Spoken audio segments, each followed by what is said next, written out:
দেখাচ্ছে আমি এখান থেকে সেই সমস্ত আইএসএফদের নেতাদের আমি সাবধান করতে চাই যে আপনারা আরাবুলের আইএসএফ না নওশাদের আইএসএফ সেটা ঠিক করুন। বিজেপির দিকে যদি হাত বাড়াসের নির্বাচনে আমরাও দেখিয়ে দেবো কি করতে পারি, আমরাও দেখিয়ে দেবো। সমস্ত আইএসএফের নেতারা যদি এখান থেকে আমার মাইকের শব্দ শুনতে পান, তাদের কাছে আমার প্রশ্ন যে এতদিন এই সমস্ত আইএসএফের নেতারা কোথায় ছিল? এত আসতে না ভাই। কয়েকদিন আগে যে সমস্ত আইএসএফের নেতারা বাবলু মোল্লা, আশরাফ গাজী যারা বলেছিল যে বিজেপির পিঠের চামড়া তুলে নেবো, তাদের কান পর্যন্ত যেন পৌঁছয়, এত জোরে আওয়াজ চাই। ভারত মাতা কি, ভারত মাতা কি। ধন্যবাদ। আজকে এই সভা সঞ্চালক আমাদের মধ্যে উপস্থিত আছেন আমাদের জেলা কমিটির সদস্য, প্রাক্তন মণ্ডল প্রেসিডেন্ট এখানকার মাননীয় সুজয় মণ্ডল মহোদয়, উপস্থিত আছেন জেলা যুব সহসভাপতি সুরেশ মণ্ডল মহোদয়, এবং উপস্থিত আছেন জেলা কমিটির সদস্য সুমন হালদার মহোদয় এবং এখানকার বুথ সভাপতি শক্তি কেন্দ্র প্রমুখ ও আপামর জনতা যারা আমার সামনে বক্তব্য শুনছেন, প্রত্যেককে ধন্যবাদ। এবং এই পথ চলতি মানুষ যারা এবং আমার এই যান্ত্রিক উপায়ের মাধ্যমে যারা এই আমার শব্দ শুনতে পাচ্ছেন, প্রত্যেককে গৈরিক অভিনন্দন। আমরা আজকের এখানে এসেছি মূলত পথসভা সরকারের 100 দিন পূর্তি উপলক্ষে। সরকার এসছেন পশ্চিমবঙ্গে 110 দিন প্রায় হতে চলেছে। আমাদের সরকার ভারতীয় জনতা পার্টি পশ্চিমবঙ্গ বিধানসভা নির্বাচনে অংশগ্রহণ করার সময় আমাদের যে ইশতেহার প্রকাশ করেছিল, সেই ইশতেহারে বলেছিল যে আমাদের সরকার ক্ষমতায় আসার সাথে সাথে যে বাংলাদেশ বর্ডার লাগোয়া যে সমস্ত আমাদের যে সমস্যা আছে, কাঁটাতারের বেড়া দিয়ে দেব। পার্টি ক্ষমতায় আসার পর সেই ইশতেহারের প্রথম যে কাজটি সেটা রেখেছে এবং ভারতবর্ষকে সুরক্ষা করেছে। দ্বিতীয়, আমাদের সবাই জানেন অন্নপূর্ণা ভাণ্ডার, পশ্চিমবঙ্গের প্রত্যেকটা মায়েরা যাতে অন্নপূর্ণা ভাণ্ডার পায় তার জন্য আমাদের পশ্চিমবঙ্গের সরকার, এখন বর্তমান যে সরকার চলছে, আমরা যখন বিরোধী দলে ছিলাম আমাদের ইশতেহারে প্রকাশ করেছিলাম যে আমরা পশ্চিমবঙ্গে ক্ষমতায় আসলে আমরা অন্নপূর্ণা ভাণ্ডার দেব। আজকের পশ্চিমবঙ্গে 1,30,00,000 লোক প্রায় মায়েরা অন্নপূর্ণা ভাণ্ডার পেয়েছে। তারপরেও যারা পাননি, আপনারা বিচলিত হবেন না। আপনারা আইএসএফ এর কথায় নাচবেন না, আমরা তৃণমূলের কথায় নাচবেন না, আমরা বামফ্রন্টের কথায় নাচবেন না, কারণ এরাই এতদিন ধরে এই সমস্ত ব্যক্তিদের সুড়সুড়ি দিয়ে অত্যাচার চালিয়ে এই সমস্ত এলাকায় অত্যাচার চালিয়েছে, তাদের কথা আপনারা শুনবেন না। তার একটাই কারণ, আপনারা যারা অন্নপূর্ণা ভাণ্ডার পাননি তারা কোনো এই সমস্ত নেতাদের কথা সুড়সুড়িতে চলবেন না। আপনারা যারা আন্ডার প্রসেসিংয়ে আছেন, আপনারা যে কোনো অনলাইনের দোকানে গিয়ে ক্লেম বলে একটি অপশান আছে, সেই ক্লেম শব্দটি অপশানটা আপনারা যাবেন, ক্লেম করবেন। আপনাদের যারা অনলাইনের দোকানে কাজ করছেন তারা আপনাদের কিন্তু এটা করে দেবেন। এছাড়া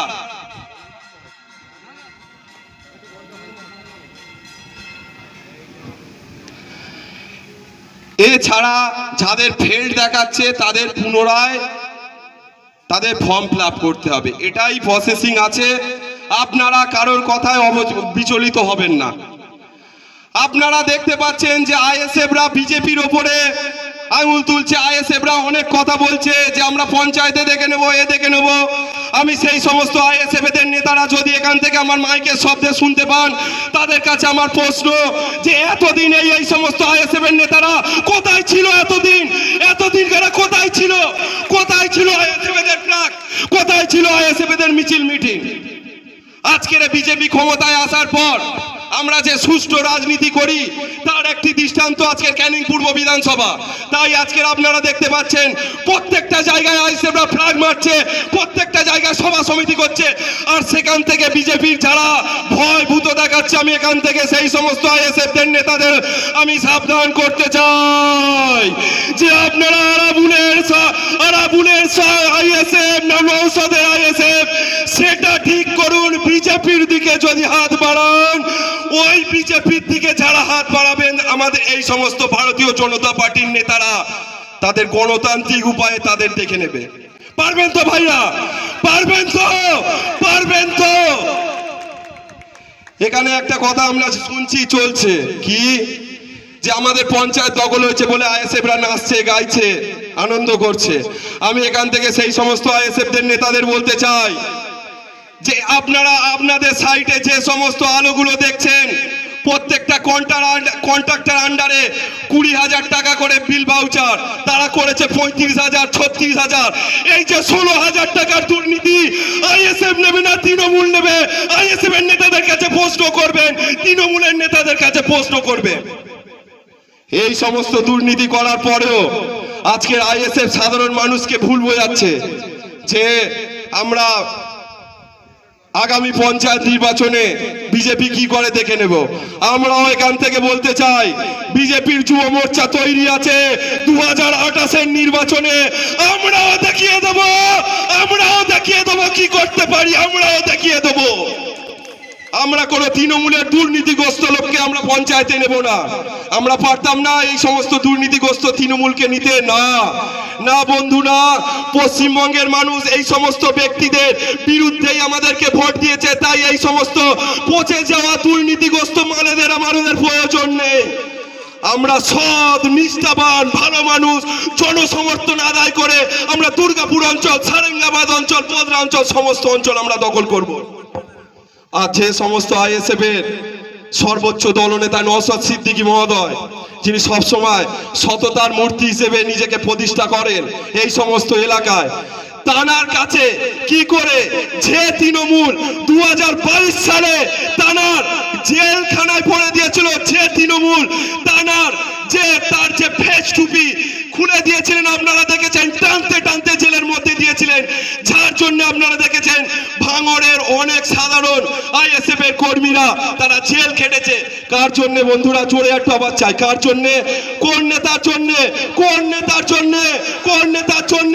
আর সেই নেতাকে কিসের জন্য ক্যানিং পূর্বের বিধানসভায় আইএসএফ এর টিকিট দিল? প্রশ্ন করুন সেই নওশাদ সিদ্দিকী।